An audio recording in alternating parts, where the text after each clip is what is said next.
আসছে গোপাল, যাচ্ছে গোপাল, ভাবছে গোপাল, হাসছে গোপাল, আসছে গোপাল, যাচ্ছে গোপাল, ভাবছে গোপাল, হাসছে গোপাল।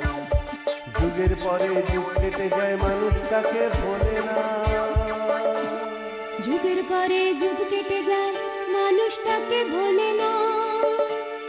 চলে না রে, চলে না রে, চলে না রে, চলে না, চলে না রে, চলে না রে, কাকে ছাড়া চলে না।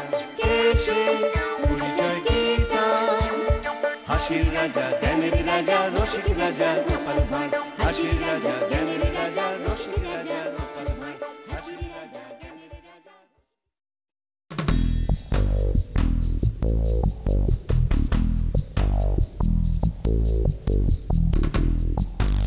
ব্যাপারটা কি? মন্ত্রী তো এই দুদিন আগেই বলল বউয়ের নতুন হার গড়িয়েছে, তা আজ আবার সাকরার দোকানে কেন? এই নিন মন্ত্রী মশাই, আপনার বউয়ের নতুন বালা হয়ে গেছে। বাহ, বেশ বেশ সুন্দর হয়েছে। আরে ওই কোমর বাঁধটা তো বেশ সুন্দর দেখছি। সুন্দর হবে না? ওটার দামও যে সুন্দর। কত? 100 মোহর। ঠিক আছে, তুমি ওটা দিয়ে দাও, আমি পয়সা নিয়ে আসছি। সে কি 100 মোহর দিয়ে গয়না কিনবে? নজর রাখতে হবে দেখছি।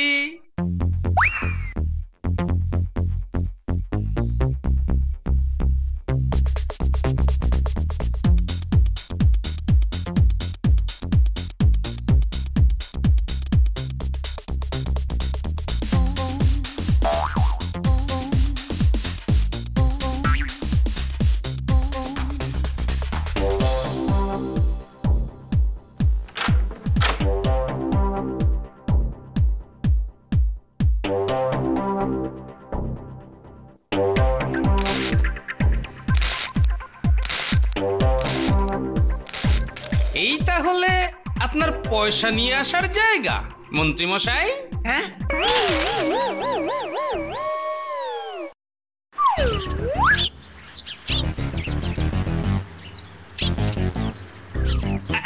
এই এই যে বেটা সাপুরে, আজ তোকে হাতে নাতে ধরে ফেলেছি। ছেড়ে দে, ছেড়ে দে, ছেড়ে দে ওই জিপটাকে। কেন ছাড়বো কেন? কেন? মহারাজের আদেশ জানিস না? এ রাজ্যে অহেতুক সাপ ধরা, সাপের খেলা দেখানো কিংবা সাপকে মারা বন্ধ হয়ে গেছে। এর আগে তোকে অনেকবার এসব করতে মানা করেছিলাম, তবুও তুই শুনছিস না। এরপর এসব করলে না সোজা ফাটকে ভরে দেব, তখন বুঝবি মজা। কিন্তু তুমি এসব কথা বলছো কেন? বলতে হলে মন্ত্রী মশাই বলবে। মন্ত্রী মশাইয়ের চাকরি গেছে। হ্যাঁ, চাকরি গেছে? তাহলে সে এখন কি করছে? সে এখন রাজবাড়ির পাহারাদার। আরে বাপ, এ তো ভয়ঙ্কর ব্যাপার। হ্যাঁ, মন্ত্রীর চাকরি চলে গেল। হ্যাঁ, গেল। আর আর নতুন মন্ত্রী কে হলো? সাময়িকভাবে গোপাল। ও বাবা, গোপাল এখন মন্ত্রী? বাবা বাবা, তা তার চাকরি কেন গেল? সেসব খবরে তোর কি দরকার রে? হ্যাঁ, তার থেকে যা বলছি তাই কর। সাপটাকে ছেড়ে দিয়ে ঘরের ছেলে সোজা ঘরে চলে যা, আর এরপর থেকে সাপের খেলা দেখানোর ব্যবসা বন্ধ কর। কিরে, কথা কানে যাচ্ছে না বুঝি? গারদে যেতে চাস? যা, যাও মা মনসা, যাও, নিজের ঘরে চলে যাও। আজ থেকে এই সাপুরে আর তোমাকে ছোবে না। চলো সেনাপতি। খুব তো ফরমান জারি করে গেলে সাপটা বন্ধ, তা আমার পেট চলবে কি করে? হ্যাঁ, খাবোটা কি? পেট চলার মতো একটা চাকরি তোকে দিতে পারি, রাজসভার ঝাড়ুদার। কিরে, করবি? না করে উপায় কি? তাহলে কাল থেকেই লেগে পড়।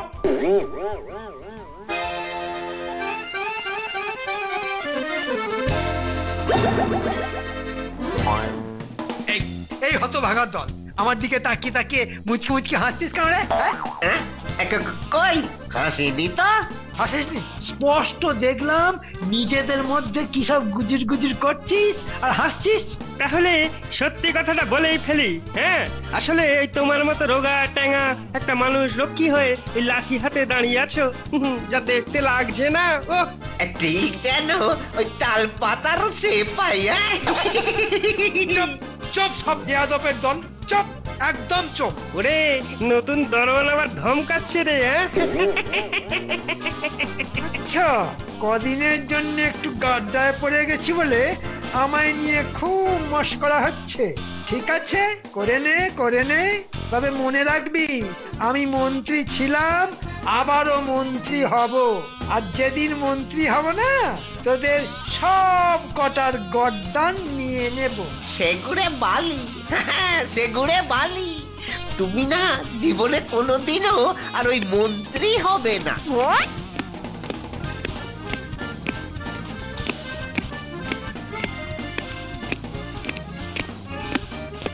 আমাকে দেখে এমন করে মুখ ঘুরিয়ে নেবেন না মহারাজ। তাহলে কি করব? তোমার শ্রীমুখ দর্শন করে ধেই ধেই করে নাচবো? না না, নাচতে বলছি না মহারাজ, শুধু বলছি করতে, মানে দয়া করে আমাকে ক্ষমা করে দিন। ক্ষমা? তোমাকে ক্ষমা? তোমার মতো একটা চোরকে ক্ষমা? এই তোমার ভাগ্য ভালো যে শুলে চড়াইনি তোমায়। রক্ষী হয়ে থাকার যন্ত্রণা যে আমি আর সইতে পারছি না মহারাজ। সকলে আমাকে নিয়ে হাসাহাসি করছে। সেটা রাজকোষ থেকে টাকা চুরি করার আগে ভাবা উচিত ছিল। যাও যাও, এখন নিজের পাপের প্রায়শ্চিত্ত করো। মহারাজ, আপনি কৃষ্ণচন্দ্র, ভগবান শ্রীকৃষ্ণের নামে আপনার নাম।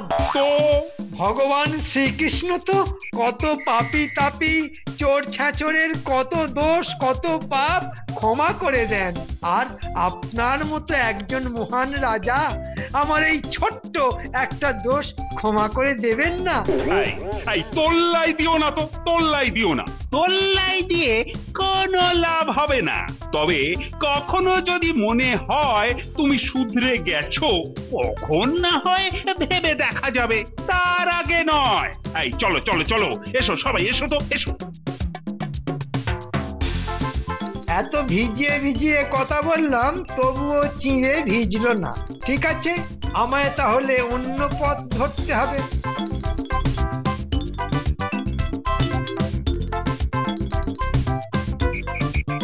আরে গোপাল যে, বেশ তাড়াতাড়ি এসে গেছো দেখছি। তা বেশ বেশ বেশ, তা তুমি ওখানে বসে আছো কেন? ওটা তো মন্ত্রীর আসন নয়। তুমি তো এখন মন্ত্রী। আগে হ্যাঁ মহারাজ, মন্ত্রী, কিন্তু সাময়িক। কেন কেন কেন সাময়িক বলছো কেন? বলছি এই জন্য যে এই কোনোদিন হয়তো মন্ত্রীর ওপর থেকে আপনার রাগ পড়ে যাবে, তখন হয়তো আপনি আবার তাকে মন্ত্রীর আসনে বসিয়ে দেবেন। তখন আমার কি হবে মহারাজ? মানে? মানে নিজের আসন ছেড়ে মন্ত্রীর আসনে বসলে তখন তো আমার একুল ওকুল দুকুলি যাবে। না থাকবে ভাঁড়ের আসন, না থাকবে মন্ত্রীর গদি। তার চেয়ে বেশ ভালো আছি মহারাজ। ও এই কথা, ঠিক আছে, আমি তোমাকেই পাকাপাকি ভাবে মন্ত্রী করে দেব। রাজপণ্ডিত, বলুন মহারাজ। এক্ষুনি পাঁজি ঘেটে একটা ভালো দেখে দিন বার করুন তো। ওই শুভ দিনে নতুন মন্ত্রী হিসাবে শপথ নেবে গোপাল। আগে পাঁজি তো সাথে নেই। তাহলে চট করে বাড়ি গিয়ে পট করে পাঁজি নিয়ে আসুন। রাজপণ্ডিত, ও রাজপণ্ডিত, এই একটু আগেই তো রাজসভায় এলেন, এরই মধ্যে এমন হন্তদন্ত হয়ে চললেন কোথায়? বাড়ি। কেন বাড়ি কেন? শরীর খারাপ হয়েছে বুঝি? না, বাড়ি থেকে পাঁজি আনতে যাচ্ছি। কেন, পাঁজি দিয়ে কি হবে এখন? সামনে তো কোনো পার্বণ নেই। মহারাজ পাকাপাকি ভাবে গোপালকে মন্ত্রী করতে চান, তাই পাঁজি দেখে একটা শুভ দিন বের করতে হবে। সে কি, এ কি কথা শোনালেন আপনি? হ্যাঁ, আমার সামনে তাহলে তো আর কোনো পথই নেই। মনে হচ্ছে নেই। আমি এখন আমার বাড়ির পথেই চলি, কেমন? হায় হায় হায় হায় হায়, বুকটা যে ফেটে যাচ্ছে আমার। হায় হায় হায় হায় হায়। দেখ দেখ, মুখে বলছে বুক ফাটছে, অথচ চাপড়ে যাচ্ছে কপাল। ধরনার কাকে বলে? এই চাপ চাপ। একেই বলে অতি চালাকির গলায় দড়ি। তখন কতবার পই পই করে বলেছিলাম, ওগো অসৎ পথে যেও না। তাই শুনেছো কোনোদিন আমার কথা? এখন বোঝো, গোপাল তোমার নাকে ডগা দিয়ে ড্যাং ডেঙিয়ে মন্ত্রী হবে, আর তুমি দারোয়ান হয়ে সারা জীবন কাটাবে। ছি ছি ছি ছি ছি, লজ্জায় মাথা কাটা যাচ্ছে আমার। এই মেলা ট্যাক ট্যাক করো না তো, ট্যাক ট্যাক করো না। হ্যাঁ, কোথায় আমি মরছি আমার জ্বালায়। জ্বলে পুড়ে তো মরবেই। কেউ যদি জেনে শুনে আগুনের ভেতর হাত ঢুকিয়ে দেয়, সে তো জ্বলে পুড়ে মরবেই। শুধু কথা আর কথা। বলি বলি চললে কোথায়? এই শোনো, ভাত বাড়ছি, খেয়ে যাও। খাওয়া পরে, আগে গোপালকে জমের বাড়ি পাঠাবার ব্যবস্থা করে আসি। তার মানে আবার নতুন করে একটা গোলমাল পাকাতে যাচ্ছ? এই দেখো, সব সময় কু গাইবে না তো। এবার যা করব ভালো করে আঁট ঘাট বেঁধেই করব, বুঝেছো? হে ঠাকুর, মানুষটার মতি গতি ভালো করে দাও ঠাকুর, মতি গতি ভালো করে দাও। আরে মুখ পোড়া, ছিলিস তো সাপুরে, তা হঠাৎ ঝাঁটা হাতে ঝাড়ুদার হতে গেলি কেন? কেন, মহারাজের আদেশ কি তুমি জানো না? আরে বাবা, মহারাজের আদেশ না ছাই, পেছন থেকে আসল কলকাঠিটা তো গোপালই নেড়েছে। লোকটা তো তাহলে ভারী পাজি। তোমার চাকরি খেয়েছে, আমার সাপের ব্যবসা বন্ধ করে আমার ঝাড়ুদার বানিয়েছে। শোন, সামনের বুধবার গোপাল পাকাপাকি ভাবে মন্ত্রী হবে। ও বাবা, এতদিন কাঁচা ছিল বুঝি? আর সে যদি পাকাপাকি ভাবে মন্ত্রীর আসনে বসে, তাহলে তোর কি দশা হবে ভেবে দেখেছিস? কই না তো। আরে, তোর ঝাড়ুদারের চাকরিটাও কেড়ে নেবে। সে কি? হ্যাঁ রে বাবা, হ্যাঁ। গোপালকে আমি হাড়ে হাড়ে চিনি। তাহলে তাহলে আমি খাবো কি? বাবা, তোর একমাত্র আশা হলাম এই আমি। আপনি? হ্যাঁ, আমি। এই এত বছর যে মন্ত্রী ছিলাম, তোকে কি কিছু বলেছি বল? না, তা বলেননি। এবার আবার যদি মন্ত্রী হতে পারি, তোকে একদম ঝাড়ুদার থেকে মহারাজের খাস চাকর করে দেব। বলেন কি, একেবারে মহারাজের পাশে পাশে থাকবো? বাবা, কিন্তু কিন্তু আপনি আবার মন্ত্রী হবেন কিভাবে? সেটা তো তোর হাতে। আমার হাতে? শোন,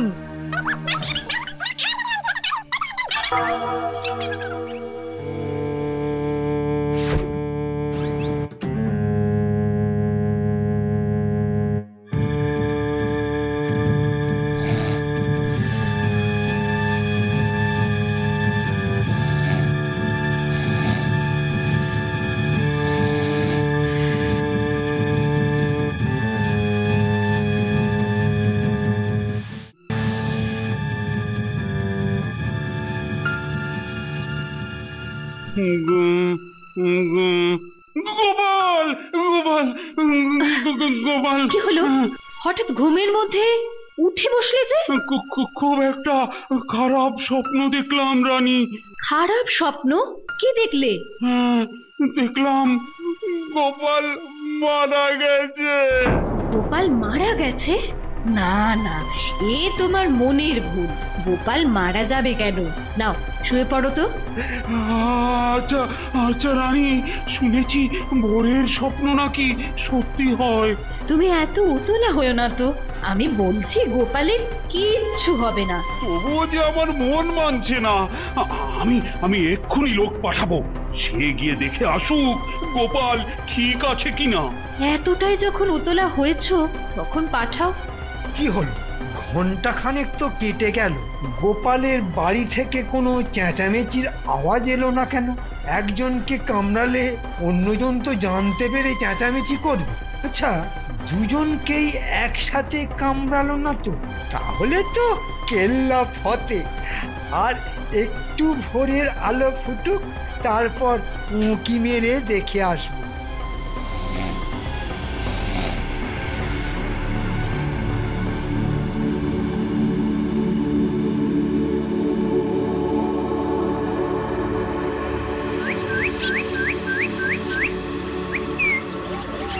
এ বাবা, আকাশ তো ফর্সা হয়ে গেল, এখনো গোপালের বাড়ি থেকে কোনো সাড়া শব্দ আসছে না কেন?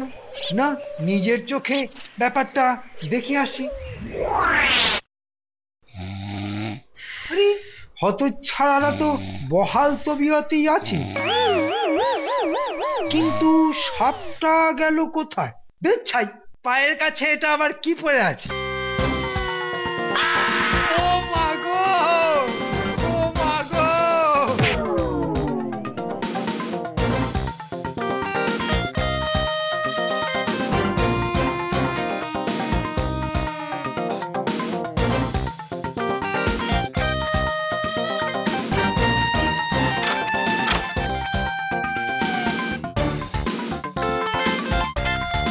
সর্বনাশ! মন্ত্রী মশাইকে যে কাল সাপে কামড়েছে।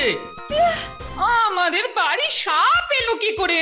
না না, তার থেকেও বড় প্রশ্ন, এই ভোরে মন্ত্রী মশাই আমাদের ঘরের জানলার কাছে কি করছিল?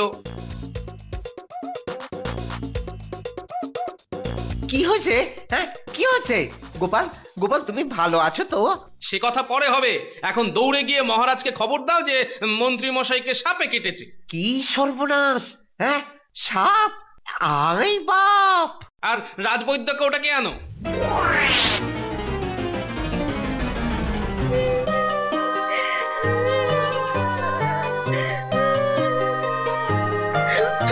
কেঁদো না দিদি, কেঁদো না, দেখবে মন্ত্রী মশাই ঠিক ভালো হয়ে যাবে। কি হলো রাজবৈদ্য? কি বুঝছো? আগে মহারাজ, সাপের কামড়ের ওই জায়গাটা ছুরি দিয়ে কেটে বিষ বার করে পায়ে বেশ শক্ত করে দাগা বেঁধে দিয়ে বিষটাকে আটকানো গেছে। এর প্রতিষেধকও দিয়ে দেওয়া হয়ে গেছে মহারাজ।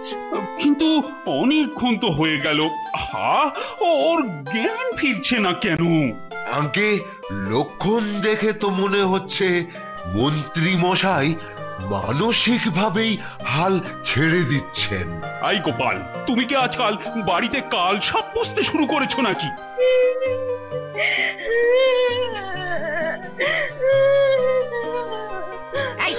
চল চল বেটা, চল চল। মহারাজ, মহারাজ, এই সাপুড়েটা ওই ঝোপের আড়ালে লুকিয়ে বসে সব কিছু ওই লক্ষ্য করছিল। আমার বাড়ির সামনে প্রথমে সাপ আর মন্ত্রী ছিল, এবার এলো সাপুড়ে। আই সাপুড়ে, কি বলছে রকি? হ্যাঁ, ঝোপের আড়ালে লুকিয়ে বসেছিলিস কেন? না মহারাজ, আমি কিছু করিনি, আমি কিছু জানি না। বাহ বাবা, তুই যখন কিছুই জানিস না, তবে তোর আর বেঁচে থেকে দরকার নেই। এই একে এক্ষুনি নিয়ে গিয়ে ফাঁসি দে। না না না না না, বলছি, গোপাল মন্ত্রী হবে শুনে মন্ত্রী আমার কাছে এসে বলল যে রাতের অন্ধকারে তোমার ঘরের ভিতরে কালকে উঠে ঢুকিয়ে দিতে হবে। বেশ বেশ, কালকে উঠে ঢুকিয়ে দিতে হবে আমার ঘরে। তারপর আর ওই কালকে উঠের কামড়ে তুমি মরে যাবে, আর ফাঁক তালে ও আমার মন্ত্রী হবে। ও, তা মন্ত্রীর কথা তুই শুনতে গেলি কেন? গোপালের ওপর আমার রাগ ছিল, তারপর মন্ত্রী মশাই বলল ও যদি আমার মন্ত্রী হয় তাহলে আমাকে আবার বড় লোক করে দেবে। কেন রে, আমার ওপর রাগ ছিল কেন? আমি তোর কোন পাকা ধানে মই দিয়েছি? হ্যাঁ, বারে, তুমি আমার সাপের ব্যবসা বন্ধ করে দিলে না, তোমার কারণেই তো আমি এখন রাজসভার ঝাড়ুদার। গোপাল তো ঠিক কাজই করেছিল। এখন দেখতে পাচ্ছিস তো সাপ নিয়ে ছেলে খেলা করা কি ভয়ঙ্কর। এর শাস্তি কি হতে পারে জানিস? আমায় মাফ করে দিন মহারাজ।